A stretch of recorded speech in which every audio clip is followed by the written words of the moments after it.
Welcome back, everybody, to the Nosebleed Sports Podcast. I'm Chris Witt. With me, as always, is Mr. Adam Schmidt. Adam, how are you, buddy? Tremendous. How are you? If I was any better, I would be a Reds beat writer. Speaking of Reds beat writer, today we got a special guest with us, Mr. Bobby Nightengale from the Reds Inquirer beat. Bobby, how are you? I'm doing good. That was a nice transition. Yeah, you like that transition? Yeah, we moved right into it. Moved right into it. The Balco, is it Balco? Is that the steroids you were taking back in the day? Balco steroid taker. No, I'm kidding. Great Reds beat writer. MLB.com, Detroit Tigers, Kansas, college basketball, college football, and high school sports. Mm-hmm. You did it all. The whole nine.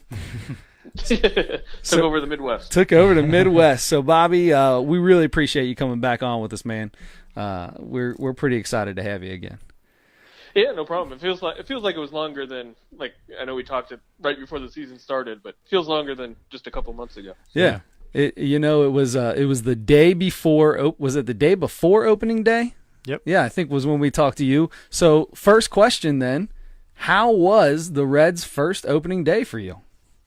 Yeah, it was pretty cool. I walked around kind of beforehand and kind of checked out the scene and went around the banks and kind of the Fountain Square downtown and everything. I didn't get to see kind of the Finley parade and everything, but everything I did see it kind of lived up to the hype, and it was cool just to see how into it everybody was. Sure, they get a little rowdy. There's no doubt about that. Ended up being an awesome game, too. Yeah. Yeah, that too, yeah. Without a doubt. So, on that note, let's talk Reds baseball to get this thing started, because after we get done with you, Bobby, we're going to get into some NBA talk, because we love to get into some NBA, especially with the playoffs going on. So I don't know what you think about the NBA playoffs, but we'll just let you talk about Reds baseball, because that's what you know best. So I'm going to start off, and I'm going to tell you, Bobby, I've been going a little nuts here lately, because I'm kind of an old school ball guy. Uh-huh. And the more I look at this, it's been getting on my nerves with the way that Mr. Bell handles his starting pitching. Now, as I say that, I realize that they have the fourth best pitching staff in all of major leagues.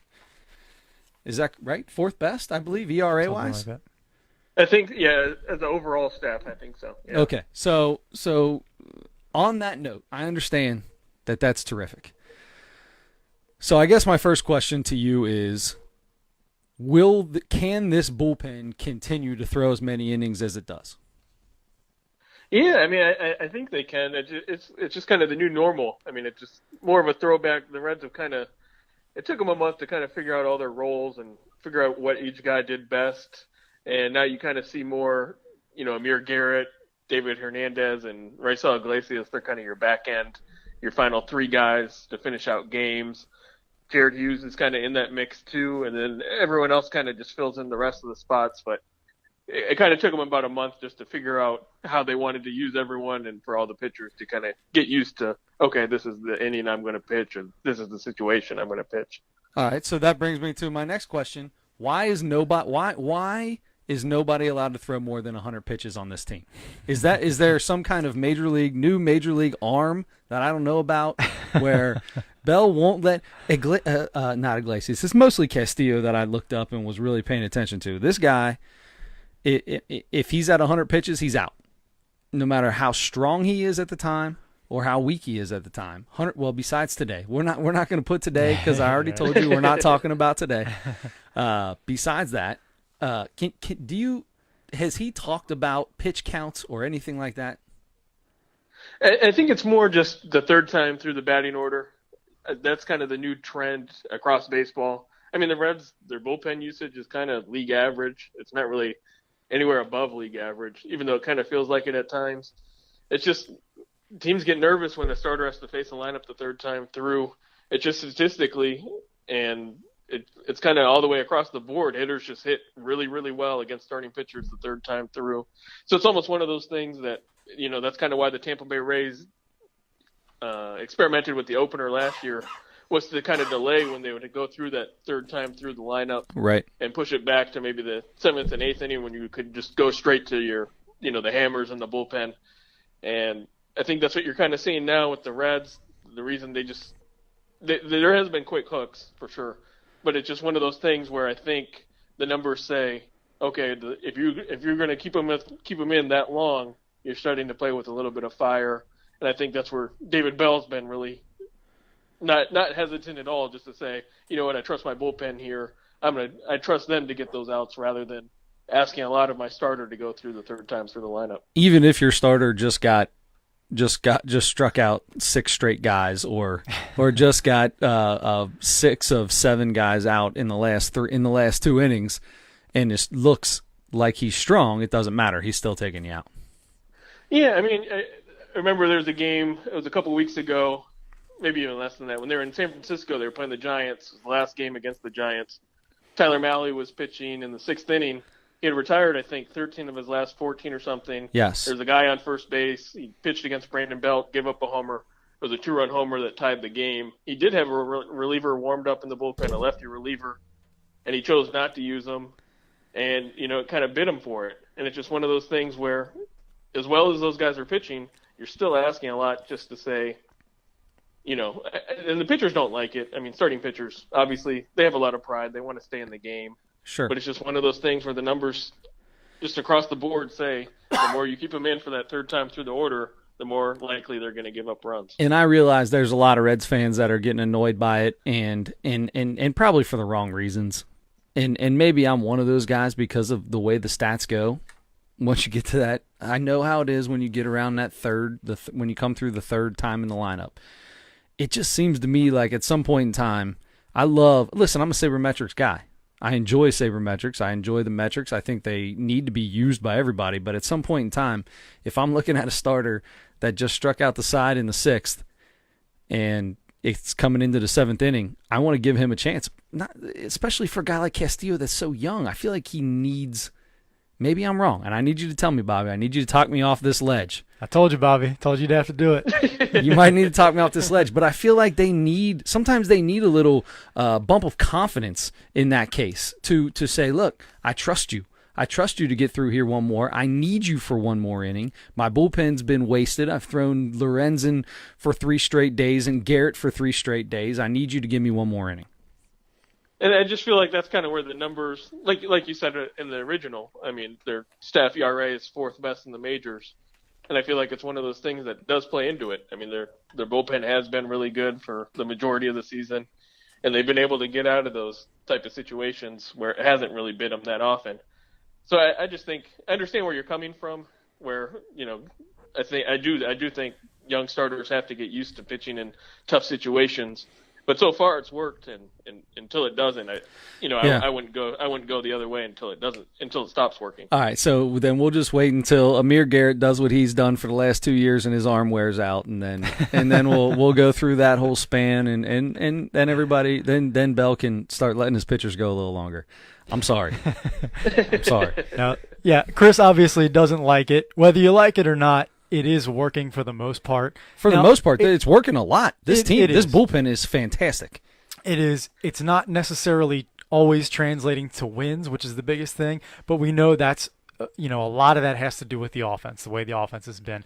So, you have Winker, Votto, Puig, Peraza, Barnhart, all right around 200. Not getting on base very often. I mean, Votto's on base percentage is 100 points lower than it usually is. It's, and these other guys are, Winker's is pretty low. Winker's hitting the best out of all 5 of those guys I just mentioned, and he's hitting 221 right now. Up and down now, Jose Iglesias has been the one really bright spot. Another 3 knocks tonight. In this order, but for the most part, they're losing a lot of close games, a lot of 1-run, 2-run games when the staff is keeping the other team to 2 or 3 or 4 runs, and they're just not able to scratch. They've been shut out a bunch. They shut other teams out, I think, more than anybody else in the league so far, but I think they've been shut out more than anybody else. I'm pretty sure I saw that. What's going to have to happen? I mean, do you see – I'm one of, I think, many people who still feel like this offense is going to come around. We expected it to be really good. I still think it's going to, but we're almost in June. I mean, do you see it changing, and what needs to change? Yeah, I mean, it's one of those things that's kind of confused everyone all season. I mean, the players kind of agree with everything you said. They should be hitting a lot better. The team has kind of too much talent to kind of struggle the entire season. But I agree with you. I mean, we're 2 months in, and they've hit better in May. I mean, they've hit closer to league average, but it's still, the bottom half of the league we're talking about. And you would have thought after all the additions they made, they'd be towards the top half of the major leagues, let alone the National League. So it's just one of those things that I don't know how they figure it out. It's just one of those things where individually they just all have to start hitting better. I think you see signs of it. I mean, like Yasiel Puig, it seems like when he's getting out, at least he's hitting the ball on the barrel. He's hitting line drive outs. He's making more solid contact. Whereas Joey Votto, I mean, he doesn't look like the Joey Votto of old, and that's one of those things that, no matter whatever anyone says to him, it's just one of those things he has to figure out on his own how to hit better. Now, Bobby, you've been around for a year and a half now? Yeah, a little longer. So you were never here when Votto was at his MVP peak, and I've seen him swing through pitches that I've never seen Joey Votto miss before. Is he at the age where he's on the decline? Maybe that's not the right question, because obviously he's not rising. So I guess my real question is, can you see in him, when talking to him or just seeing him around, can you see the frustration in him, in Votto's play, in Votto himself? Yeah, I think he's definitely frustrated by the numbers, frustrated by the results he's had. He feels like he's hitting the ball better than what the numbers show. Just what he's talked about. It's just one of those things where he feels like it's a bad start to the year, and he's had bad starts before, and he's been able to hit his way out of it. It's hard to imagine a guy at his age, he's going to be able to go on a run that he's kind of had when he's had his MVP seasons, where he's able to put in 3 straight months of great baseball. And we'll see if that happens. I mean, it's one of those guys that, can you really count him out until it happens? Right. But he hasn't hit well, but he is confident that he will break out of it. He's one of those guys that I think he's going to remain confident until, the clock kind of runs out on whether, age is a factor or not. Yeah, and he's traditionally a slow starter, but it usually doesn't last this deep into May. He'll have maybe a little bit of a slow April, and then he'll start tearing the cover off the ball in May, and then usually stay pretty consistent throughout the rest of the season. But yeah, it's a little different. He looks a little different this year for sure. But I'll tell you, Chris, I think you wanted to talk about another one of the newcomers to the Reds. So yeah, definitely. So we got a guy, Mr. Derek Dietrich, who we've talked about. We talked about the first time you were on when we asked you if there's anybody that gives Jared Lorenzen a run for his money on the bicep side of things, and we have all found out that it is without a doubt Derek Dietrich. As the other day on MLB Network when he lifted his shirt up and showed off the abs. Listen, I'm a heterosexual man. I have a wife and kids, but that's a good looking man right there. Boy, sculpted out of clay or something. Anyway, he's fun. He seems to be taking this city by storm. However, number one, is he going to be gone before the trade deadline? Is he one? I don't think so. You don't think so? You think he's sticking around? He's still under contract just because he hasn't reached 6 years of service time. So he's still arbitration eligible. Right, I think he has 1 more year of arbitration. Okay. So it's not one of those guys you have to move. I thought he was one that this was the last year. That's my fault. All right, so then my next question is, what do you think about Derek Dietrich? What are your thoughts on his mannerisms, his just him? It kind of reminds me a little bit of Scooter Gennett and just the way that they like to have fun. They're kind of, they're not afraid to show a goofy side. They keep things light. Yeah.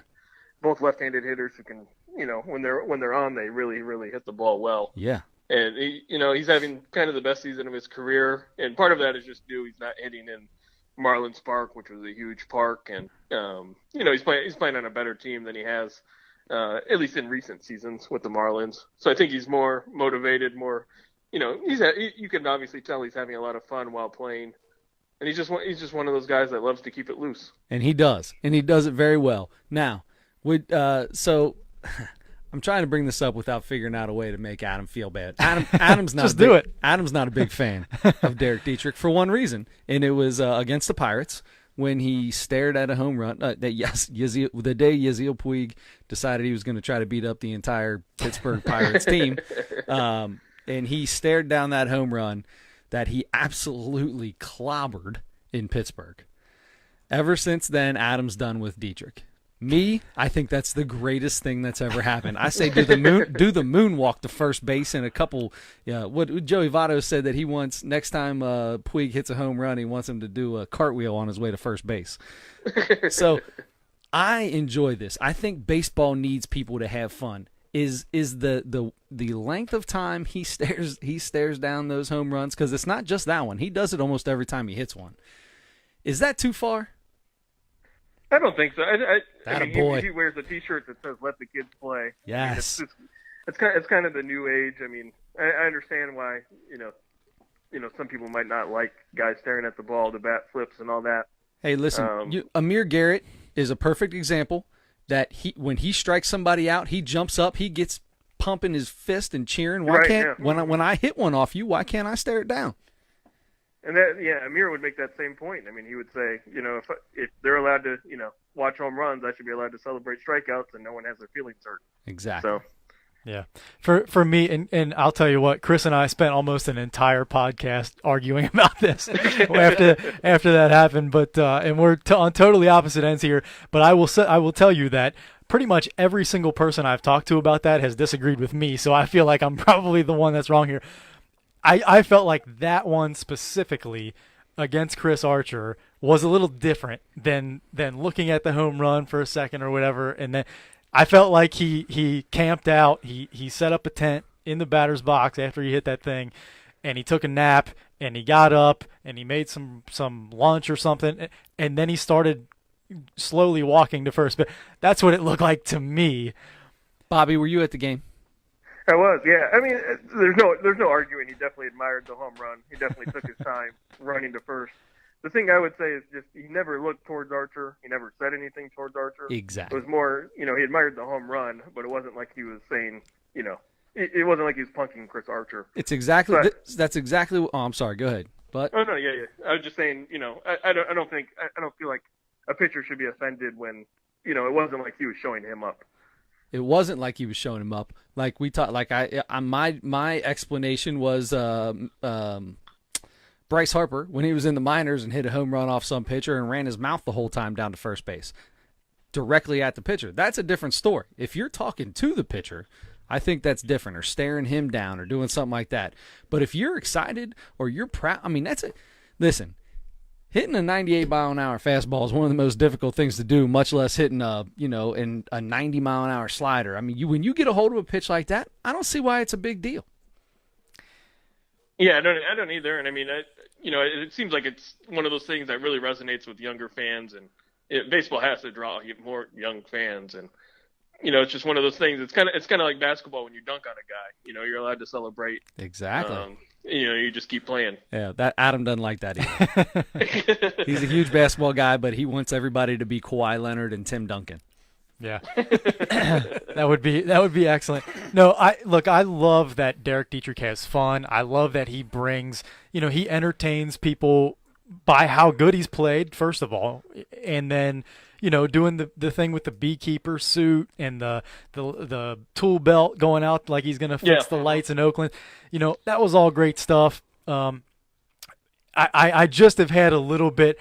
It was really just that one incident where I felt like, and I understand from his perspective, from Dietrich's perspective, that he wasn't doing that to show up Chris Archer. But I just feel like I also understand from Chris Archer's perspective why he might have felt like he was showing him up a little bit. So I don't know. I don't hate Dietrich or anything like that. I want him to continue to have fun and do things like he was doing, with the beekeeper thing and all that kind of stuff. That's great, and I think I'm going to come around on him eventually. It's just still fresh enough to me where I'm like, look, make sure you run to first base because those are the rules of baseball, and you got to start running to first base after you hit it. But anyway, I wanted to, there's something I wanted to ask you last time that And I just thought about it again the other day. In this job, you've been doing this, you've been on the beat for the Reds for, like we said, I think you said you came last May, I want to say. Yep. Correct. Did the rest of the season, and then you're on this year. And then you did cover the Tigers for a year. Have you been in a situation where you had to write something, I don't know if negative is the right word, or just, kind of pointing out that, things aren't going well for this player, for this manager. They did, made an error or whatever they did. Their on-base percentage is way low or something. Have you written anything where you felt like, you know what, if this guy sees this, he might have an issue with it, and then you're nervous about maybe facing him the next day or something? Have you been in that experience? I mean, I've definitely, you write things, and, I'm sure there's been situations. I mean, I know there's situations where guys haven't liked what I wrote, but it's one of those things where I try to stick to, I don't try to take cheap shots. Yeah. I try to keep it mostly like the numbers are the numbers, Yes. If you made an error, you made an error. I mean, players know that too. It's just one of those things where, obviously they're the ones putting everything on the line. They're the competitors. There's a reason they got to the major leagues. But, it's one of those things that, sure, they can get upset over things, but I don't take it personally, and usually they don't after a day or two. It's just one of those things where, heat of the moment, you might get upset over something that's written, but that's why I try to stay away from cheap shots, so it's not one of those things where people can say it gets personal or something like that. Right, yeah, and you are always very professional, and you state the facts. It's not like you're saying this guy stinks. You're saying, Joey Votto's on base is 318 right now, and that's part of the reason that stuff like that, I'm sure. But all right. Did you ever see from a few years ago when C. Trent Rosecrans and Brandon Phillips had a little issue? Well, Phillips had a little issue with him. Did you see that one? Yeah, I mean, I remember watching it. I think I was in college when it happened, or maybe right after. But I definitely remember watching it, and I've talked to him about it. It's just one of those things where, you have those disagreements, and obviously that one played out because it was in front of a TV camera. And, Yep. Everyone got to see what happened. That was probably more extreme than anything I've dealt with. I mean, I've never had a player, walk into a manager's office to complain about something. But it's just one of those things where, you have to remember players are, they got to that place because they are ultra competitive. They are they do have egos. They do like to, feel good about themselves. And it's one of those things where, the numbers say one thing and, players will disagree. I get it a lot with, fielding statistics and fielding metrics. It's advanced stats. Players feel like they're a better fielder than maybe the numbers say. And, I understand where they're coming from. They put a lot of hours into it. You work on it every single day. But it's just one of those things where the numbers say one thing and, they might not like it, but it's just how they react to it. And it's one of those things that usually it cools down. I mean, usually it doesn't play out in front of a TV camera like C. Trent's did with Brandon Phillips. Poor guy. All right, yeah. Poor guy. That was uncomfortable. It was uncomfortable for me to watch. And I love Brandon Phillips, but it was a little uncomfortable for me. So can you tell me why we got a guy listening here right now? He wants to know, do you have any idea, or are there times, why are there weird points in the schedule where the Brewers have a day off tomorrow, the Reds are just going to Chicago, and yet we play a day game today? Doesn't seem to make a lot of sense to me. Yeah, I would think it's up to the, it's obviously up to the schedule makers, but I would think Milwaukee, there must be a reason they wanted it to be a day game instead of a night game. And, I don't think the players mind. I mean, it's just a bus drive down, so you kind of get 2 full days off, or at least 1.5 days off. It's just weird because Milwaukee's got a day off, and then they're still at home, and the Reds are only going to Chicago. Not like it's that far. But it could be one of those things where Chicago this weekend, it's all day games. So if you played a night game, it kind of shortens your chance of a full day off. That could be. All right. Do you prefer day games over night games? I prefer like the middle afternoon games, like the 4:00 starts. Ah, okay. That way you get some time to go get the party on afterwards, right? Yeah, exactly. There you go. You don't have to get up at 6 a.m. and you don't have to go to bed at 2 a.m., right? I Right. mean, it's Right, right in the yeah. middle. So It's one of those things where at least you can sleep at a normal, a reasonable time. right. So you got this weekend off, or this. I'm sorry, not this weekend, but the next 3 days off? Yeah, correct. So you got the next 3 days off. What's Bobby Nightengale do for fun in the city of Cincinnati for 3 days? Where are you heading to? Where's your favorite spots? It's a good question. Tonight I went to a brewery in Covington, Blackstone Brewery. Nice, yeah. Tomorrow I'm going to Green Diamond Gallery. It's kind of a mini Hall of Fame type thing in Montgomery. I think it's Montgomery, Ohio. Yeah. So looking forward to that, and then we'll see what the weekend brings. It's one of those things that I'm one of those guys that always checks what, like the things to do in Cincinnati, like food festivals and that type of thing. I try to do that. I live close to downtown. So. Oh, yeah. You got Italian Fest coming up. You got a lot of good things going on downtown here coming up here Mm-hmm. soon. So hopefully it'll be a lot of fun for you. Yeah, I always look forward to those. I went to like 4 or 5 food fests last year, and just something to do. Listen, if there's anything that hits me close to the heart, it's a food festival. Did you go to the Glears Geta Fest last year? Yeah, I did. It was my first time trying Geta, which I liked it in small doses. I don't think I could eat it like bacon or something, but Really? I could eat it like once every few weeks. Or It so. just depends on how you had it, though. Because if you have a Geta burger, that's way different than just having some Geta with your eggs or something like that. I did a Geta donut. And that was kind of the big one I tried. I'm going to have to tell you, I've been in Cincinnati for 36 years, and I've never had a Geta donut. That's a first for me. Same here. I'm not a big Geta guy, really. No? I'm born and raised in Cincinnati, What? not a Geta guy. I love Geta. But I'll tell you what, Skyline. What's your opinion on Skyline? Oh, I have to. I'll come clean here. I have not been to Skyline yet. Okay. Hold on a second. You haven't Hold on. been. Bobby. I know. You haven't been I've to been here. Sky? I've been here a year. I feel like the statute of limitations ran out. And Yeah, now after the it's just second week. embarrassing. After the second week. You have not been to Skyline? I mean, I haven't even tried Cincinnati chili yet. I mean, it's None? not even just Skyline. I haven't done Gold Star No yet. Gold Star, no Price Hill chili, no Empress chili, no Camp Washington chili. Does it look unappealing to you? Is that why you haven't tried it?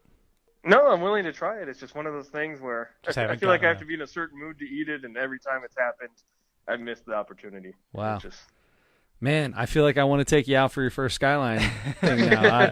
I'm in sales, and whenever there's people in town from out of state, that's the only place I take them when they come here. I take them straight to Skyline. it's one of those things I have to do soon, but I haven't got it done yet. But maybe we could make a group effort out of this. There we go. There We'll you do go. it. We'll go. Hey, I'll tell you what. Skyline on us. We'll make Absolutely. make it happen. You Yeah. talk with Adam. We'll make it happen. Skyline's on me. I got you. All right, man. Hey, I really appreciate your time. We'll let you get to it. You got a few days off. And enjoy those. Big holiday weekend coming up. So have some fun, yeah, man. thanks for having me. I wish I could enjoy the holiday, but Reds will have a doubleheader on Monday, so Oh, I'm kind yeah. of bracing myself for that. Yeah. You're gonna need the rest of the next 3 days. All right, man. We appreciate it a lot. Have a great day. And I'm serious about that Skyline, man. I'm taking you up on it. I'm taking you there. I'm definitely down for it. All right. That sounds Thanks good. a lot, Bobby. We appreciate it. Yeah, man. thanks for having me. All right, that's Bobby Nightengale, Reds beat writer, Cincinnati Enquirer. Second time on with us, great guy, and I'm pretty excited now. I get to take another person to their first Skyline experience. I may have mentioned this on the show before, and I don't. He's not going to hear it now. But I went 14 days in a row once. Without Skyline? No, I went 14 days to Skyline in a row. Oh, how could you not have said that while we were on the I phone know, with him? yeah, I feel like I should have said he that. needs to understand that. Oh, that's funny. Wow, 14 days in a row for 14 real? daid in a row one time. Good Yeah. night, dude. That's Yeah. getting a little. Crazy. Oh, it's out of hand. It's That's no question. That's out of quite a hand. bit out of hand. So that's like we said, Bobby. I didn't ask him for his Twitter handle, which is Nightengale JR. Man, screwed up the. No. Screwed up the end. But we can say it right now. Yeah, at Nightengale JR. Catch him. He's a great follow. A ton of awesome stories. Cincinnati Enquirer beat writer. And I love that he loves Derek Dietrich and his shenanigans. I don't know if he said he loves him, but He enjoys them. He supports He him. He supports the way he's having fun. Yeah. And I remain solo in my opinion about. No, I really am trying to come around on Dietrich. I really, really am. I'm still a little bit stuck on that Chris Archer home run. I'm gonna get tell over Chris it. Archer to stop being such a hothead. Stop punching and shoving his fist in the air every time he strikes somebody out. He strikes a side out or something, and then maybe when I hit a home run off of him, I'll not sit and camp out in the batter's box. See, but the thing is, Chris Archer. No, we don't. No, we're not going to get into this. All right, Look, it can get there quick. We can get there quick. We can get there. We quick. can get there. We quick. almost just did. I'm proud of you. I'm proud of you for holding back. We're holding back on that because we can go on and on. We have a million things to talk about in the NBA. Cow. A million. Oh my gosh, I don't even know where to start. The NBA is getting hot and heavy in the playoffs. Obviously, it's getting absolutely fun and exciting to watch. Now the Western Conference was a sweep, so we don't even get to. I mean, there's really nothing to talk about except for the fact that I don't know, KD didn't play a single game, and the Warriors look better than they've looked all year. I would agree with that. I would agree with that. We talked last week.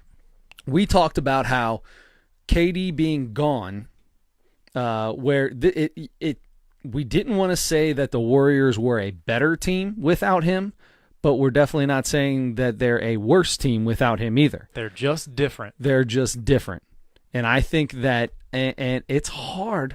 And listen, here I am. I'm going to get trapped in the moment. What I just saw, I'm going to get trapped in it because I don't know that the Damian Lillard Portland Trailblazers were the best Western Conference, opponents to really give them any kind of trouble. However, you can't tell me that this team actually doesn't look better without Kevin Durant.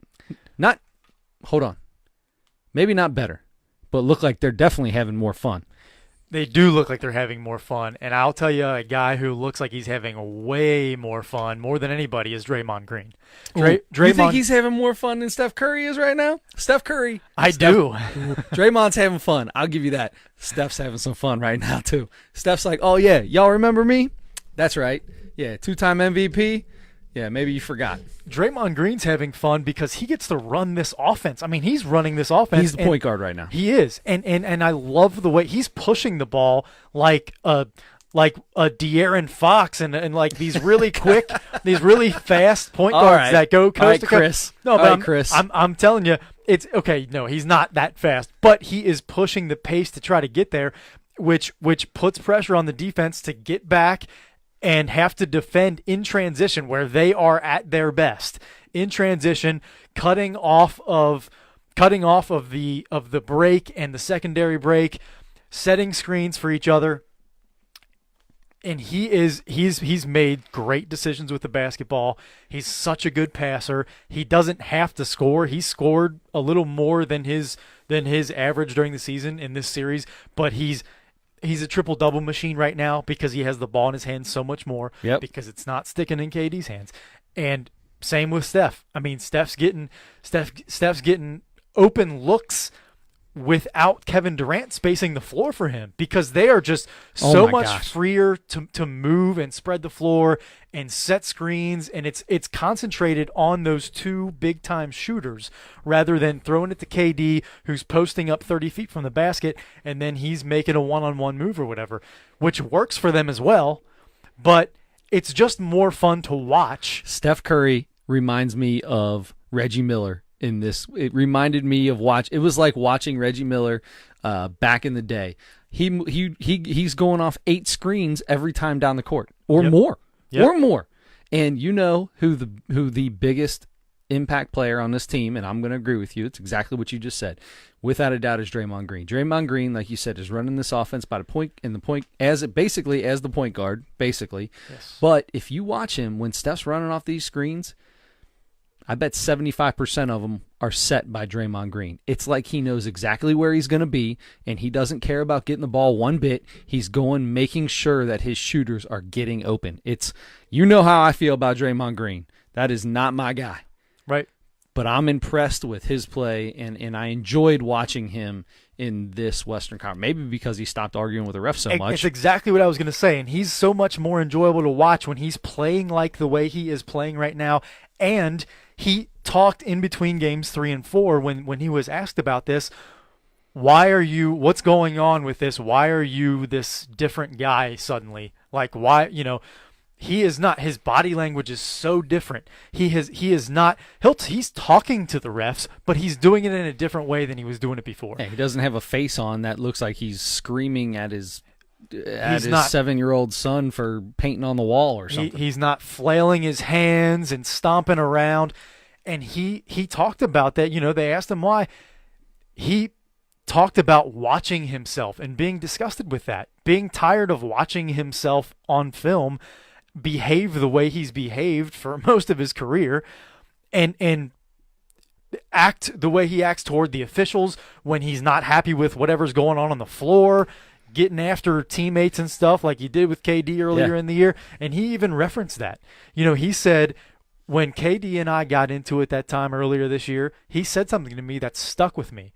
And that was, everybody's giving you a pass because you're an emotional guy. Everybody says, that's just Draymond. He's just emotional. He's just going to do that. And he said, Kevin told me, you're not emotional. I've seen you locked in and not say a word to the officials. You're not emotional. That's just a pass that everybody's giving you. That's BS. I don't buy it.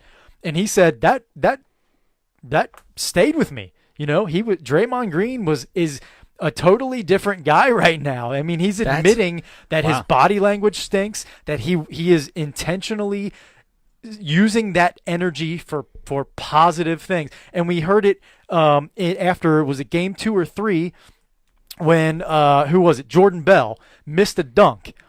They showed Draymond Green was mic'd, and they showed a little later in the game. They lined up on the free throw line. Somebody was shooting free throws after that, and he went to Jordan Bell. He's like, "Hey, did he miss a shot?" Pointed at Steph. "Has he missed a shot today?" Jordan Bell said, "Yes." "Has he missed a shot?" Pointed to Clay. "Yes." Pointed to whoever else was on, Iguodala, whoever was on the. He missed a shot. I missed a shot. We've all missed shots. Who cares? You just missed a shot. Doesn't matter. Keep playing. I mean, and then they went to the bench and he kept talking to him about it. Like, I mean, he is a positive reinforcement for his teammates right now. He is not yelling at officials and acting like a moron. And he also talked about his kids. He has small kids, and his son plays on his little hoop in the house, and he was like flopping and stomping around as he's shooting and dunking on his hoop. And he realized, like, man, I don't want him to be that way. He's being like his dad. Yeah. He's just taking after dad. And I can't believe that I'm hearing that from Draymond Green. Last year, Charles Barkley, he came up, and Charles Barkley was giving him a hard time after every game, halftime of every game. And he came up and talked to those guys, Eddie and Charles and all those guys. Ernie? Eddie? What am I talking about? Ernie and Charles and I think you combined Ernie and Kenny. Maybe that was it. Yeah, Kenny, Shaq, the whole nine. So anyway, Kenny and Shaq were trying to throw Charles Barkley under the bus. Like, listen, tell him what you said. Tell him what you said. And he kept looking at Charles. Charles like, look, I'm gonna tell you straight up. You're this whining and crying and bull that you do is too much. And he said, listen, I appreciate you saying it to my face, and I'm gonna tell you the truth that when I watch the games afterwards, it gets on my nerves. That's what this was last year. So this started last year. Yeah. But when he gets on the floor, the emotions were coming out. Yeah. I mean, yeah, he called Kevin Durant he dropped the B word on him in the middle of the game, told him he's being a little B. Yeah. He's an emotional player. I don't think there's anything wrong with that as long as he can figure out how to check it, and he's figured out how to check it correctly. If he can continue this way, I may not hate Draymond Green as much as I used to. Oh, I'm going to be a big fan of him if he continues this through the rest Stop of the playoffs. Stop kicking people in the nads. Stop purposely trying to hurt people. I'm not a fan of that, and I'm not a fan of the screaming and yelling. I love physical play. Don't get me wrong. Love that. Get physical. Get down low. Throw a body on somebody. Do your thing. But when you're purposely trying to do stuff, trip them. Little bull crap like that. Trip them, kick him in the nads. I'm not game on that. But if he continues what they did there now, at the same time, they're winning. They just swept Portland. It's real easy. And there were a couple good games in there. Yeah. But it's real easy to stay that way when you run through somebody like that and you feel that confidence coming. So we'll see what happens in the next round, because now we have the Bucks and we have Toronto, who they're going to have to face one of those two. And the Bucks are, the last two games in Toronto are not looking anything like they have over the rest of this season. They can't shoot. Their defense is lacking, to say, well, maybe not. The defense hasn't been as bad, but they're not shooting well at all. Giannis is the only one that even decided to play basketball in Game 3. Game 4, they had a few others. Giannis struggled a little bit in Game 4, but I just don't. This is a tough deal. We I think I said 6 games and it'd be Toronto. This could go 7 and just be a home team. Whoever's home wins. Yeah, which is going to be the Bucks if it goes 7. But and that's the thing. So the Bucks won the first 2 games, looked pretty good, and then Toronto took care of their home court too. So now we're back to 0. It's basically 0-0, and it's a 5-game series. It's a 3-game series now. Yeah. So 2 of those 3 are in Milwaukee. I can definitely see this staying the home team wins thing. I really can. I still pick the Bucks to win this series. Mm-hmm. I think they either win the next. Well, that's the only way it can happen. They either win the next 2 or they win, win Game 5. And they're going to have to win 2. Don't know where, but they're going to have to win 2. That's what I mean. They're either going to win. I think they're going to win Game 5. Okay. And then they're either going to win Game 6 or 7. I don't think, because it's possible that they lose Game 5 and still win the series. I think it goes back to Milwaukee. I think they make the correct adjustments. I believe in Mike Budenholzer. And I think they're going to make the necessary adjustments. I think they're going to understand what they need to do differently, what they didn't do well, why Giannis had 12 points or whatever it was last game. And they're going to, re-strap in on defense and make sure they're making it difficult for everybody. Kawhi is not exactly Kawhi right now. He's hurt. He's been terrific. He's been still good.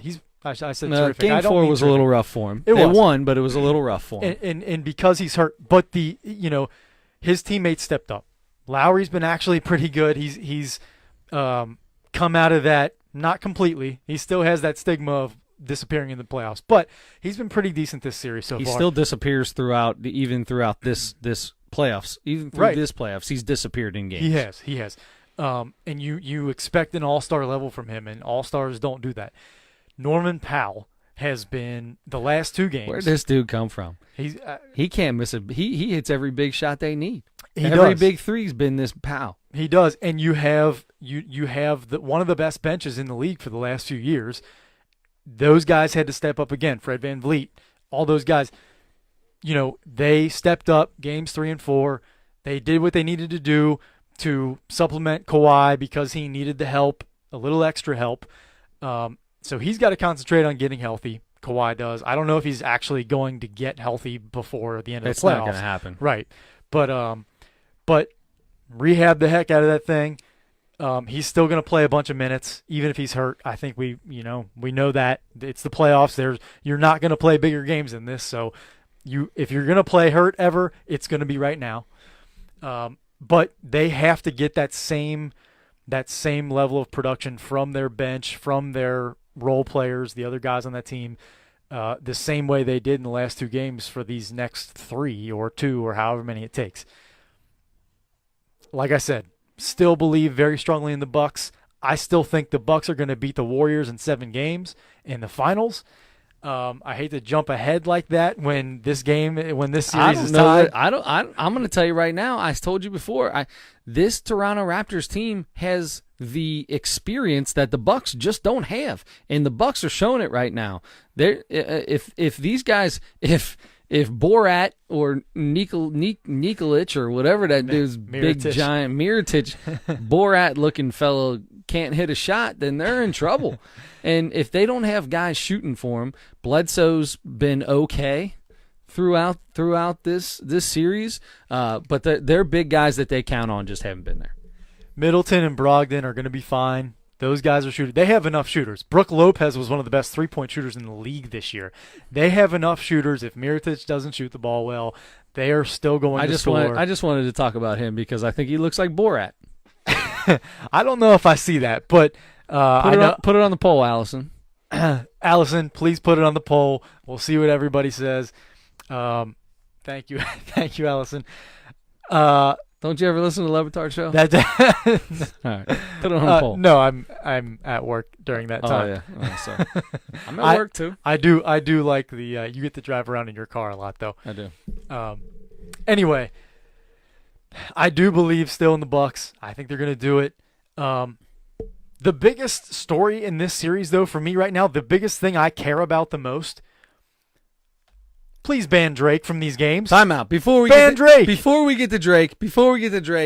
tell them about training personally. Okay, before we get to Drake. Because if we're going to get into some goofy stuff, I think we need to transition. It's because I'm about to get goofy with this. Okay, we're going to get goofy with that, and then we're going to talk about Magic Johnson and some goofy I'll stuff get there. really goofy with that, too. Chris, no matter your level of fitness, beginner, intermediate, advanced, if you like to be challenged and want the benefit of working with a personal trainer without the cost of a personal trainer, Training Personally with Peggy Edwards is the gym for you. Training Personally is interval circuit training for all levels with a personal trainer at your pace on your time. Peggy Edwards keeps workouts fresh, safe, fun. You can find Peggy Edwards, Training Personally with Peggy Edwards on Facebook, on Instagram, and at trainingpersonally.com. Now, I'm not looking for any transition. I'm looking for, Let's go into Drizzy. You go. Talk about Drizzy. Come on, let's get into Drizzy. Okay. Let's get Drizzy. Okay. Let's get Drizzy with it. Let me tell you something. First off, so I've never heard of a team having an ambassador, but I guess when you're in Canada, you do different things. So Drake is the ambassador of the Toronto Raptors, which I guess just means that you get to sit on the floor right next to the coach. My favorite part, before we get too far into this, I'm watching this and they just keep talking about Drake acting like Spike Lee because Reggie Miller was doing the game and they're just like Spike Lee, Spike Lee, Spike Lee, Spike Lee. First off, he's not Spike Lee. Second off, he's Drake, right? The dude's, I don't know. Anyway, I don't even know what I'm saying about all that. All I want to say is my favorite part of the whole deal was they cut over to Nick Nurse at part of the game. Mm-hmm. And Drake's behind him rubbing his shoulders, giving him a shoulder massage. Oh my gosh, I want to clip that and make that my screensaver. Like every time I turn my phone on, Drake's giving this dude a massage on the court. He's on the court. In the middle of the game. In the middle.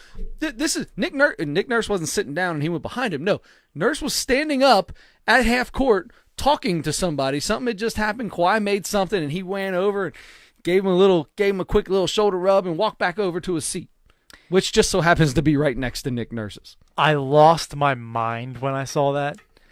I'm so tired of the guy. This isn't the All-Star game.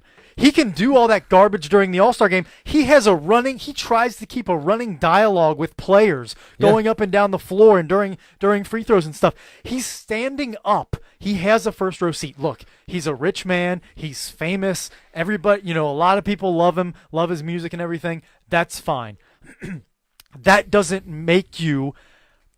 give you the ability to be different than any other fan. You are paying for that seat. I don't know that he's paying for that seat. Not. They made him the ambassador of the Raptors, whatever. He's got an office. I don't think he's ever there. But the dude, he is employed by the Toronto Raptors. Which is silly, but I don't even care about that. That doesn't, even if you're employed by them. I don't know that he's employed. You are not. I don't think he's employed. He's not employed. They did name him that, though. I mean, he's got a position. He's an ambassador, like any other famous person who says, I like this team, is an ambassador. Yeah, but for they that team. named him that. They want him there. They gave him some diamond encrusted jacket that night, and it was, I don't know, worth $700,000 or something like that. I don't understand all that. I don't care about that either.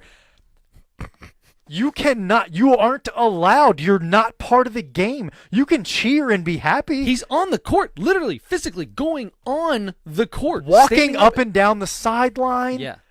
Trying to talk to players in the middle of the game. Listen, I mean, Taunting. people did do that. I mean, there are people that talk to players throughout the game. It's just Sitting Drake. from their seat. Exactly. Not getting up and doing walking up dances to them. when Yeah. when Giannis airballs a free throw and yelling stuff at him while he's at the free throw line because he just airballed a free throw. Shut your mouth. Why are you can't be allowed to do that. There needs to be security. Security needs to do their job there. Security needs to do their job. I'm so worked up about this. Security needs to do their job and make him behave with the same. Every sporting event you go to, I can tell you, the Reds game, NBA games, you go to any sporting event, they have that list, that little speech that they give before the game. Yep. The fan code of conduct. Everybody is expected to behave a certain way. He is getting away with every single point that they tell you not to do. Let me tell you something. At basketball games, and I'm assuming the NBA games are the same way, but at Xavier games, I know if you sit on the court, there's a card on every single seat, and it says, having this seat, the courtside seat, you are held to a different standard than everyone else in that entire stadium. Yes. And you have a list. There's a list of 10 things that you can and cannot do. One of them is stand up during the game. That's the other thing. We've talked about this before. I got no You're problem. blocking people's view. I got no problem standing up and cheering and stuff like that. You know me, but I'm going to tell you right now, I know for a fact that those courtside seats, it tells you no matter that you are not supposed to be doing that. You aren't supposed to be doing that But because it's don't get me called- wrong, though. I love standing up and cheering for your boys. But not when everybody else behind you is sitting down. Yes. Not when you're just up trying to have a dialogue with Giannis to taunt him because you think it's your job to get in his head because you're going to help your team win that way. No, It's you not are his a team. fan like everybody else. You need to behave that way. Don't let Drake walk up and down the sideline. Don't touch the coach. Don't touch the coach in the middle of the game. He gives all the players fives when they come Yes, out of games. exactly. Like Yeah. he's on the. You aren't on the bench. I don't care if you are the very first seat next to the bench. You aren't on the bench. You are not on the team. You are not welcome to do. Now I know the Raptors welcome him to do that. I'm not good with that. Adam is not welcoming you. I'm not welcoming Drake, that. Adam is not welcoming you, even though your country and your province or wherever the hell you are up there is allowing you. Adam's not, so stop. Behave like a fan is supposed to behave. All right, so here's I don't care that you're famous and you know all these guys personally. I don't care. Don't stand up when everybody else is sitting down. You're blocking somebody's view. Don't have a running dialogue with the players. You aren't part of this game. You aren't part of the game. Cheer like a fan. Be a fan. That's fine. You can do some of that, but don't try to be involved in every game. You aren't. You are just a fan. Yeah. Rant complete. I don't think we're done. I have one thing to say about Drake. And I appreciate a good fan. I really do. I appreciate a guy who enjoys his team. A good fan. I think that means something a little different than I think you do. But this guy, I just what's going to happen? Here's what's going to happen. He's going to get a T. He's going to get a technical. Somebody's going to call a technical on him, and once that finally happens, you'll see this get in check. But until then, Toronto is going to let him do what he wants to do anytime he wants to do it. Now, what's going on here now, where instead of talking about Game 5, you have the Bucks coach talking about Drake and why is he allowed on the court and all this stuff. Maybe that's what it's going to take for people to start realizing, oh, wait, that's right. He's not part of the bench. mm-hmm. No. Get off the floor. That's a technical. That's a warning. Next time you have a fan enter the court in your home arena, it's a technical foul. Now, when that happens, I think you'll finally start to see Toronto actually take some action in this case. I don't think they're going to give him a technical. I think if anything, they would, if the officials would get involved, which they can. It'll be a warning. It'll be a warning. It'll be you can't be coming on to even up to the sideline. Stay off. You have to stay in the same zone that every other fan is expected to stay in. Mm-hmm. Okay. The referees can get involved that way. They can say that. I think that's all they would do is say, we need you to stay back. You can't come this far forward. Stay back. I think, though, like you said, Mike Budenholzer and Giannis's representation have both spoken up about that after that game. And I think that's gonna be enough. I hope he's a little embarrassed by that. I don't think he is. I think he thinks it's great. He thinks that he's in their head. He thinks he's doing, quote unquote, his job.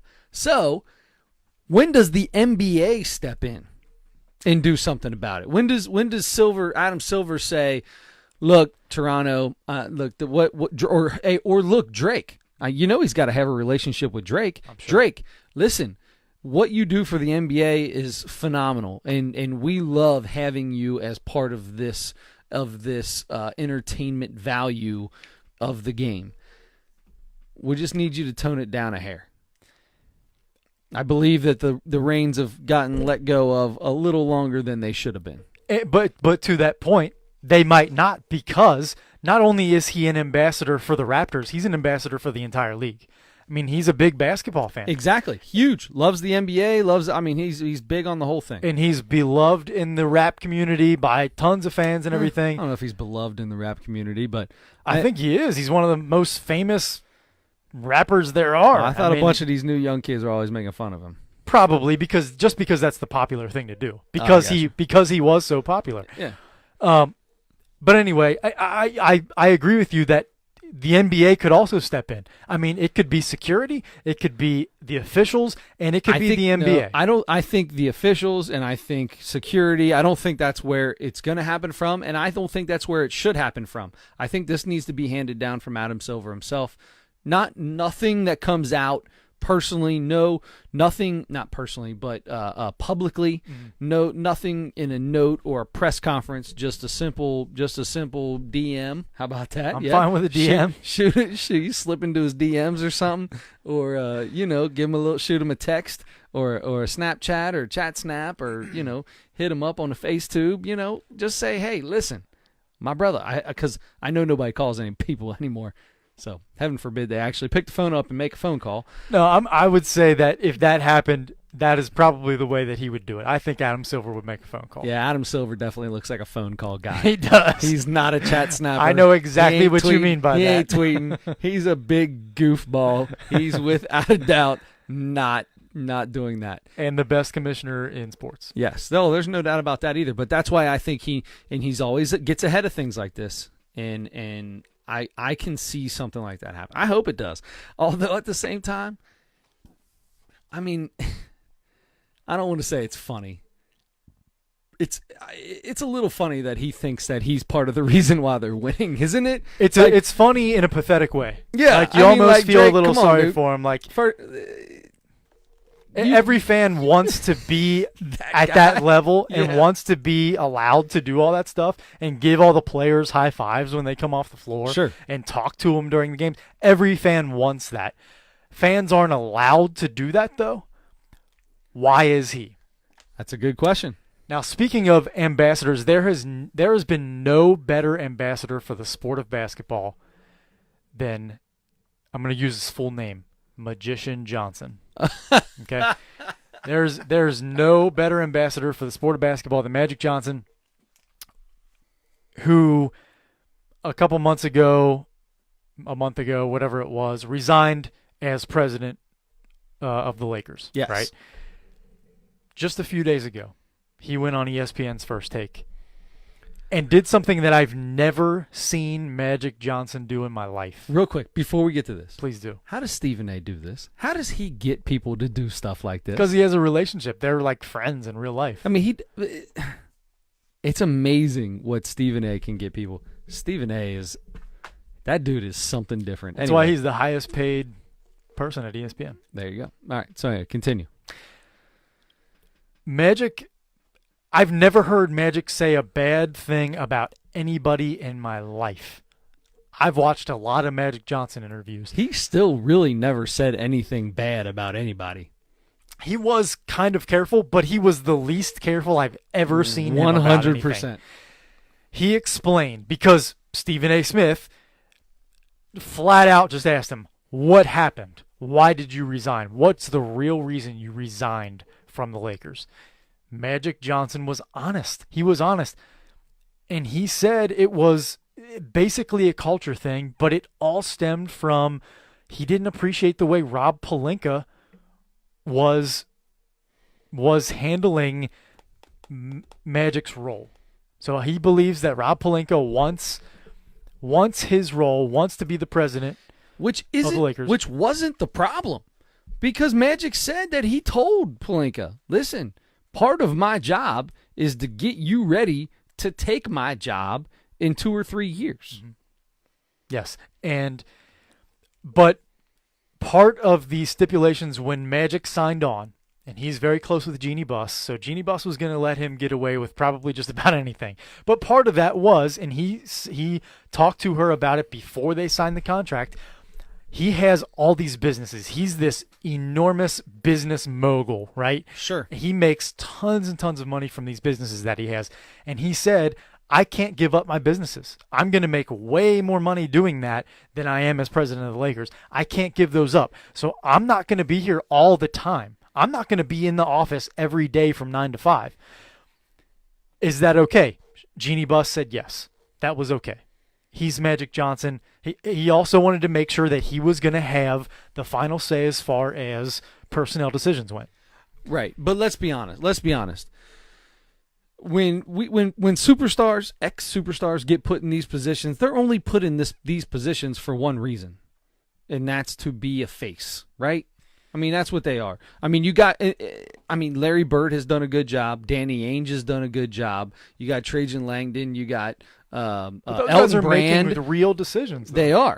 are. But I'm saying, besides Larry Bird, of those names, maybe Danny Ainge closer, but besides Larry Bird, none of those were really superstars. Think about when Isaiah Thomas got put into place. It's a face. Right? It's a face, and you're trying. I think they're trying to sell something more than they really care what he's going to do. Yeah, you are a face, and you are the ambassador for your team. You know, you're the public figure. You are, for any front office stuff, the media's coming to you, right? Right. And because there's no more charismatic guy than Magic Johnson. Guy always has a smile. $1 million He's always smile. happy. $1 billion smile. $1 billion smile. He's always happy because he has $1 billion. No, he just always has been. He's always been that type of guy. He's so friendly all the time. He's so much fun to follow because of all those things. But he was legitimately supposed to be making those decisions, and that's what he wanted. He said to Jeannie Buss, I want to make sure I'm the decision maker here. All right. Of course, everybody else, there's no one decision maker. There's somebody who has maybe a final say, whose opinion holds more weight than everybody else. But in any front office in sports, you are going to have several opinions. If you're a smart leader, you are going to get opinions and from your staff, from the rest of your staff. Right. Magic would do that, of course, but he wanted to be the final decision maker. Rob Pelinka wanted to be the final decision maker, and Rob Pelinka was saying things to people like, "Oh, Magic's not in the office, huh?" Or, "Oh, where's Magic?" when he knew Magic wasn't in the office. Of course. Because he didn't like Magic's role and the way it was being handled. And Magic didn't like him talking behind his back. Exactly. And it was getting to him because Magic's friends with every single person in LA. Yes. So why is Rob Pelinka even in this position? Well, he's a decision maker too. I mean, why is he in that position? Who brought him there? Wasn't he an ex-representative of Kobe Bryant? Wasn't Kobe Bryant the one maybe that's why. Kobe Bryant was is the reason why he's involved in the Lakers. Now, Magic even said though he's a smart guy. That's fine. He's a good guy and stuff. Do you think Kobe's behind part of this? Kobe's a little jealous of what Magic's getting, and Kobe feels like he wants his guy in there so he can kind of run the show. I do not, Mr. Conspiracy Theory. Look, I'm just telling you right now, the reason Rob Pelinka is where he is because of Kobe Bryant. Maybe, but I don't think Kobe's been out of the league for a few years now. I don't think Rob Pelinka, if he was doing a terrible job, he wouldn't still be there, I don't think. I mean, I don't think they're going to keep Kobe him. Bryant said, "Hey, Jeannie, I want you to keep my boy around," it'd be like Magic Johnson saying, "Yo, Jeannie, let me keep my boy around." Jeannie Buss is like a sister to Magic Johnson, and he's like the favorite aunt of Kobe Bryant.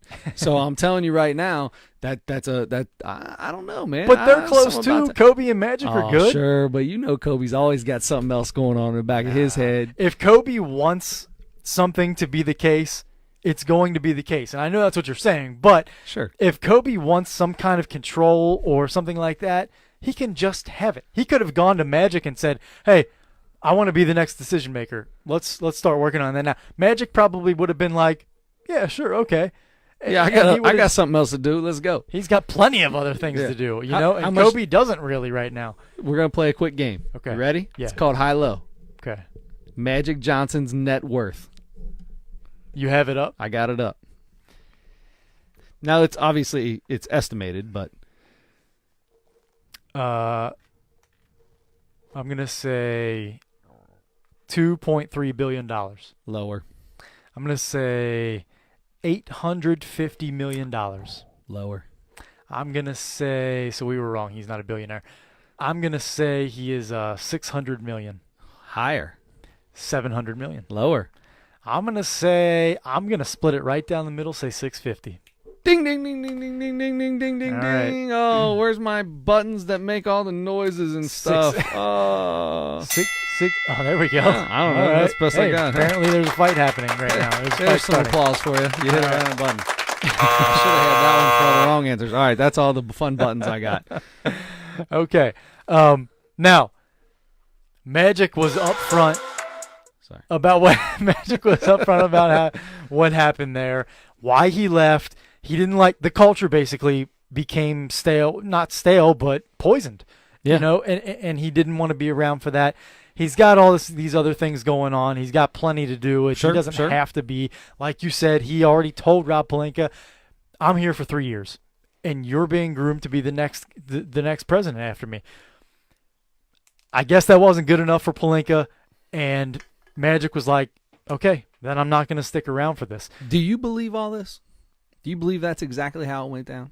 No, I think, and I believe Magic more than most people. I feel like more than I believe most people, but I'm sure not every detail was exactly as Magic remembers it.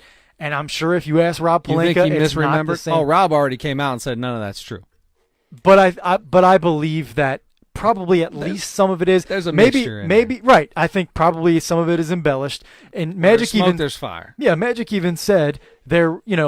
His friends outside of basketball even were being told that that he was hearing it from them that Rob Pelinka was saying these things about Magic behind his back, how his work ethic wasn't that good and stuff like that.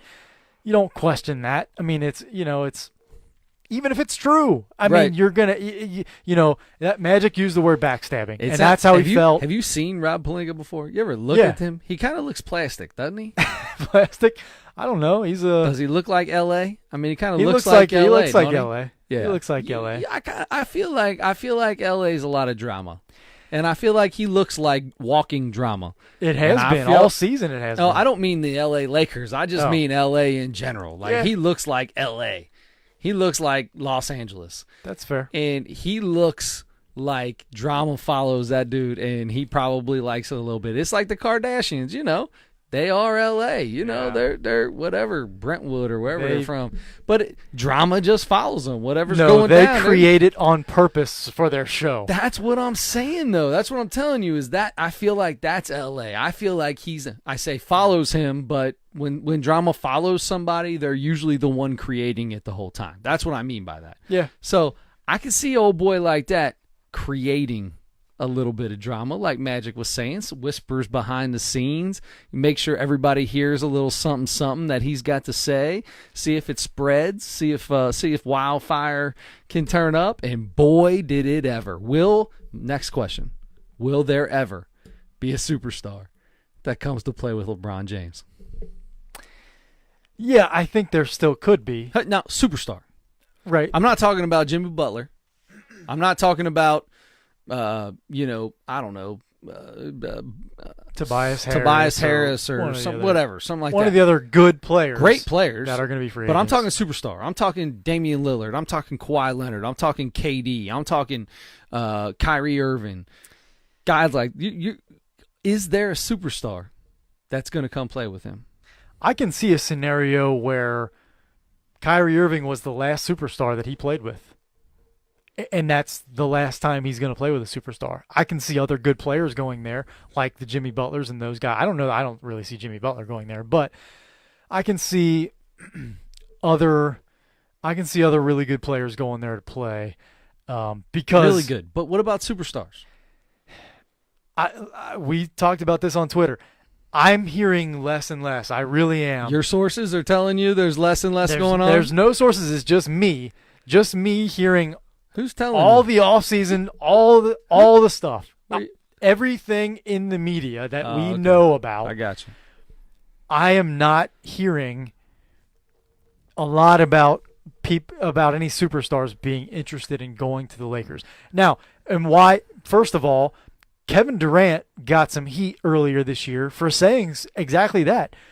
He's not sure superstars really want to go play with LeBron. He wasn't trying to put him down, but it's about exactly the same thing why it's tougher for some superstars to play with Kevin Durant, because you play a totally different style. You're forced into a style. LeBron makes role players better. He makes role players better. That's why Keenan Thompson, what's his real name? Not Keenan. Clay? No. Thompson with the Cavs. I was kidding when I said Tristan Keenan. Thompson. Tristan Thompson, because I couldn't think of his first name. Not the guy from Saturday Night Live. I know that.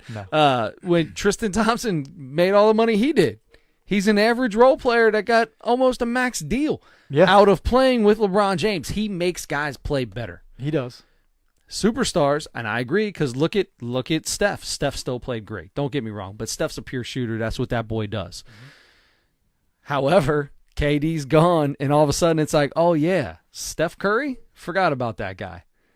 And that's right, 2-time MVP? Oh, he is still that guy. He is. But KD took those shots. He stagnated the ball. He slowed everything down. So I can understand it, and the ball wasn't in his hand nearly as much. It was all the time in KD's hands, which it should be, because KD was averaging like 40 points or something in the playoffs before he got hurt. Yep. I mean, it's hard to say that he shouldn't have the ball in his hands. Yeah, absolutely. But as far as is the superstar going to play with LeBron, I don't know. It's not impossible. I'm not convinced that it'll never happen again. But he is 35, and probably only, maybe he plays another 4 or 5 years. But there's a lot. I mean, this roster, maybe not next year, but this roster, well, there's still time. Yeah, it still could be a lot different next year, and in 2 years could be even more different. It is going to be a lot different next year. And I don't know who's going to be here with that team. I don't know who from the current team is going to be gone. All those 1-year deals those guys signed, they could all be gone. A couple of them could be back. Who knows? But I will tell you that they finally hired the new replacement, who, by the way, that was part of the thing too for Magic, was he came out and flat out said, I wanted to fire Luke Walton. That surprised me from Magic too, that he said that. But Magic Johnson, tell me this is not true. Magic Johnson's the only person that can say something like that and in no way say a bad thing about Luke Walton. All he did was talk about how great Luke Walton is and everything like that, and yet still said, yeah, I didn't want him to coach, and was very blatant about it as well. Yeah. But at the end of that, if I was Luke Walton listening to that, I'd be like, "Oh man, Magic, I love you. I still love you, brother. God, listen to Absolutely. me. Like, You can't be mad at Magic Johnson. Magic Johnson can tell you you're the dumbest person to ever walk the face of the earth, and you'll still love him. I'll give him a hug. I don't know how he does it. Give him a hug if he tells me puts that. that smile. I don't know if there's something, if he's got like some Medusa stuff going on in his teeth, so when he smiles at you, you're in a trance, or what it is. But my man just looks at you and, you know, you just feel like, HIV can't be that bad. Come on over here. Oh my gosh. Oh my gosh. Wow. So Magic wanted to fire Luke Walton, and he was getting pushback from the other folks in the front office. And, you know, not everybody was totally on board with that. And look, Magic can get away with that because he was just being honest. And he said, look, Luke Walton's a terrific guy. I thought we could have had a better coach here, and I thought that's what needed to happen. Yeah. Luke Walton's fine. He's the head coach of the Sacramento Kings, who are one of the up-and-coming teams. They're going to be good. And he'll be great for them. Yeah, probably. But Probably it is doesn't- the most. Fred, you say probably, and that's basically saying That Luke meant, Walton's Luke Walton's gonna be fired in 2 years. yeah, and that could be too, probably. Now, none of that matters anymore because Magic's out. He's not making the decision about who the next coach to bring in is. But they did finally make a decision. They went after Monty Williams. No thanks. Went after Tyronn Lue. No thanks. I don't do 3-year deals. I need better than that. You can't tell me who my associate head coach is going to be. I get to make that decision. Frank Vogel agreed to that. Frank Vogel, had some great years as the head coach of the Indiana Pacers, and even a couple decent years making the Orlando Magic, who were a bad team when he got there, made them a little bit better. He's a good coach. They finally got him to agree to those terms. It's a 3-year deal. Jason Kidd will be his top assistant. All right. Jason Kidd will be his replacement. Jason Kidd will be his replacement. That's what everybody's saying. I don't disagree with that. But he needs to have a chance. And I really do think he's going to be good. And it'll be up to him if they do get another star or 2 or 3 really good players to figure out how they're going to turn this team into a great defensive team like he had in Indiana, and figure out a style as LeBron continues to get a little bit older, figure out a style that's going to still feature him and still feature those decision-making, the passing ability from LeBron, and maybe and still plenty of scoring, but maybe not quite the load that you know he's been expected to have for his entire career. Bring in some other guys and figure out how to run an offense and figure out how to get everybody engaged, including LeBron, because that was a big problem on defense this year. I think Frank Vogel is going to be able to do that. Now, one of the most awkward questions I've ever heard in a press conference was asked in the press conference yesterday when they introduced Frank Vogel as the Lakers head coach. They asked, I believe it was Rob Pelinka. They asked him, as Frank Vogel sat there next to him, listening to the question, looking at the guy asking it, why you settled on Frank Vogel? Settled on Frank Vogel. You obviously there was some issues with what exactly happened? What were the issues with the hiring process, with the coaching search process? You got turned down by a few people, and you ended up settling on Frank Vogel. And Frank Vogel is sitting there listening to this, and the guy lists, he said you wanted Monty Williams first. You job. wanted Tyronn Lue next. You wanted other people before you wanted Frank Vogel. He said this guy asked this question with those words. It's his job. That's his job. It's not. You can say it a lot more pleasantly than that. You can ask the same question without talking about a guy and saying this is not the guy you wanted. You can say it totally different to where you're not making him feel like that, and you're not making everybody on Twitter talk about it. It was so weird, so uncomfortable, and I just that stuck out to me. I felt so bad for Frank Vogel, and he handled it like a champ, like he's going to. Sure, but it was just so funny to hear the guy specifically ask. Frank Vogel is not your first choice. You wanted other people before you wanted him, more than you wanted him. What happened with that? Is Rob Pelinka related to Rob Lowe? I'm gonna guess no, but Have you seen these two? They could be twins. I mean, I knew the guy looked like plastic, and I've seen pictures of him, but I'm looking at some of these. Rob Lowe. Oh, dude, this is Rob Lowe's brother. They're somehow switched at birth or something. Yeah, they're definitely twins. They both live in L.A. I can tell you that. So maybe they are family. I'm telling you what. Hey, I'm assuming Rob Lowe lives in LA. Here's a picture of Rob Lowe and him next to each other. Boom. Even though that's not a very good picture, that looks like Rob Lowe. I'm doing this. This is great radio. That looks like Rob Lowe. That is Rob Lowe, isn't it? No, it's not. No, that's Pelinka. Okay, that one right there looks like Rob Lowe. See, I told you. That one looks like Rob Lowe. Holy cow! We talk about a conspiracy. I want to know what happened. I want to see their date of births. I want to know their date of births. Listen, Rob and Kobe Bryant are behind this whole Magic Johnson leaving There's the Lakers. no way Rob Lowe had nothing to do with that. I agree. I feel like there's definitely something there. Definitely something there. How old's Jeannie Buss? I don't know. She's got to be like okay. Find it and I'm gonna guess. Oh, okay. You keep talking about them. I'm gonna tell you. I'm gonna say because she dated Phil Jackson for a long time. I know she was definitely younger than him because he's up there. He's getting up there. Oh yeah, he's definitely up there. Old Phil. They're not together anymore. Oh, okay. You got it. I'm gonna tell you this right now. We were born on the same day of the year. Not obviously not. You and Jeannie Buss. We're not the same age. She was born on September 26th.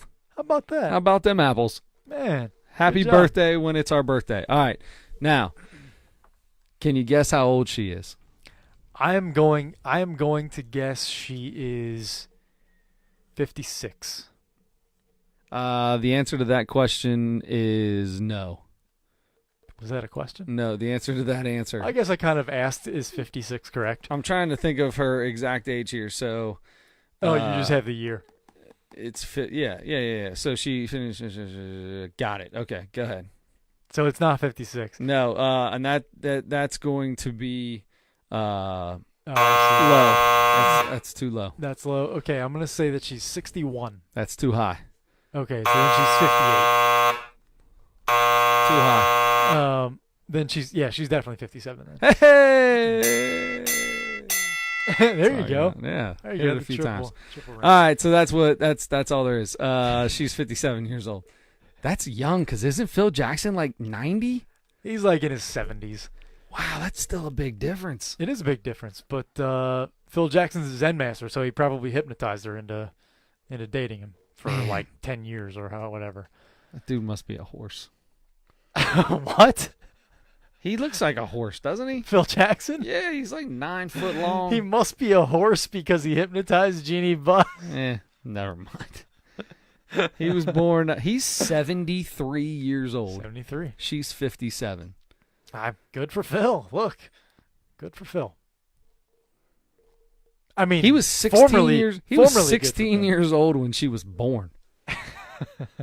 That's just weird to me. I don't know why that's so weird. I've always dated younger. I mean, not that much. 16 years younger? Bro, if you're doing that, we got issues. Actually, now you could date somebody 16 years younger than you. She'd just be 20. Oh, God. Or would she be 21? God, that's true. She'd be 21. Wow. Man. You're old. That's not happening. I am old, and that definitely makes me feel old. But I already knew that anyway. Okay. But no, look, at that age, come on. That doesn't matter. Now that was like 10 years ago, so she was, that was like 15 years ago. Yeah, something like that. So she was in her 40s. She was in high school and he then. was in her 60s. No, anyway, besides the good point. for you, Phil. Besides the point, Phil, good job. Hope you're enjoying smoking that peyote in Montana. Man, wherever you I are. just want one time. Meditating. I'm gonna eat some peyote. Eat some peyote. Isn't peyote like a cactus or something? I don't know, but it has some sort of like drug effects. Yeah, I want to talk to a squirrel. I've always wanted to talk to a squirrel. Okay. Like, I've never thrown a little acid back or munched on some shrooms, but at some point in time, I'd like to have a squirrel walk up and have a conversation.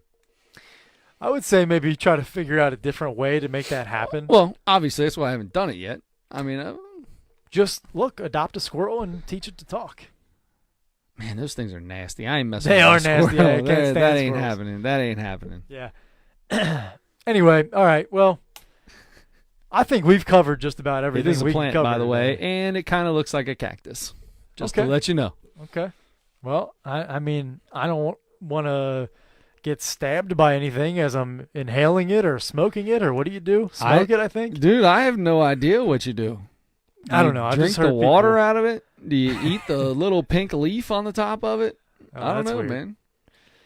I don't know. All right, we got to wrap this thing up here. It's going You're off right. the Now rails. we're just kind of talking. We're going You're off right. the rails So here. do we have anything else besides poor Frank Vogel who had to deal with this fella asking him questions? It was just not a- asking him questions, asking Rob Lowe questions. It was just a Awkward. flat out weird, awkward, uncomfortable. Frank Vogel's thing. face was the best though. He just kind of sat there and took it. Like Yep. he didn't roll his eyes or anything. He just No. kind of sat there like, eh. I You know guarantee. what? This probably makes a little bit of sense. Yeah. I mean, he knew when he got hired that there were two people before him. I guarantee he called him a name in his head. Oh yeah, and they were 4 letters. I feel like that's his facial expression. It's pretty docile. It's not. It's Adam's not got much to pull of it up on the anything. computer, and it's pretty much "I hate you" It- is it- the expression yeah. on his face. I mean, it's pretty much yeah. "I hate you," Yeah. and I can't wait to Or maybe not- something else I that can't ends in wait to you. not answer any of your questions Yeah. all of next year. Speaking of that, something I'm telling you we can get into next week. We can make it beef week if you want to, because Beef week. we've got We need a beef. people are week. trying to make this. People are trying to make a beef out of Drake and Giannis, and I don't see that at all. I don't feel like Giannis is even reacting to the guy. Giannis hasn't even looked at him. Has I Giannis know. said a word to I- him? I They don't- keep saying he's having a running conversation. I haven't seen Giannis even say anything. I to haven't him. either, and I So hope it's he a doesn't. one-way conversation Yeah. now. Which makes the whole situation look even more pathetic for Drake. But you have this thing going on with Kevin Durant and Chris Broussard. They go back and forth. Chris Broussard talked about that the other Yep. day on his show. You have Todd Frazier and I think it's Todd Frazier and Adam Eaton, I want to say, have Oh, this really? weird rivalry. I just saw something about it today.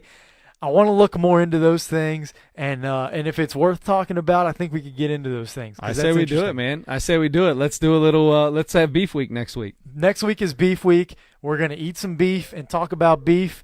I might have some roast beef tray out here. I'll just bring over some Arby's. Oh, there you go. Little roast beef. Thank you, Arby's, for sponsoring. Yeah, Thank you, Coke Zero, for sponsoring. that's been right in the middle of this the whole time. I'm sure. Thank you for no, hey, nothing wrong with that. Thanks, Coke Zero. Thank you, Training Personally. Thank you, Ohio Mosquito Control. Oh, I didn't do the Ohio Mosquito Control today. You That's didn't all do right. that? No. Shoot it. Okay, yeah. So, Why not? Ohio Mosquito Control, the pest of the pest, coming at you. Where Ohio Mosquito Control offers quality service to the Cincinnati area at reasonable prices, family owned and operated.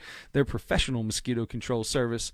That's just an email away. You jump on their website. It's just ohio-mc.com. They will set up your specific bug control for the summer. I'll tell you, I'm seeing them. I'm really seeing them come out a lot now. The spiders are back out. I don't know what it does for spiders, but I can tell you that the mosquitoes aren't out there. I I don't just get mean- bit. I don't yeah. get bit. The kids don't get bit. Swim by the pool, not have an issue. I have a really, really hard time with mosquitoes every summer.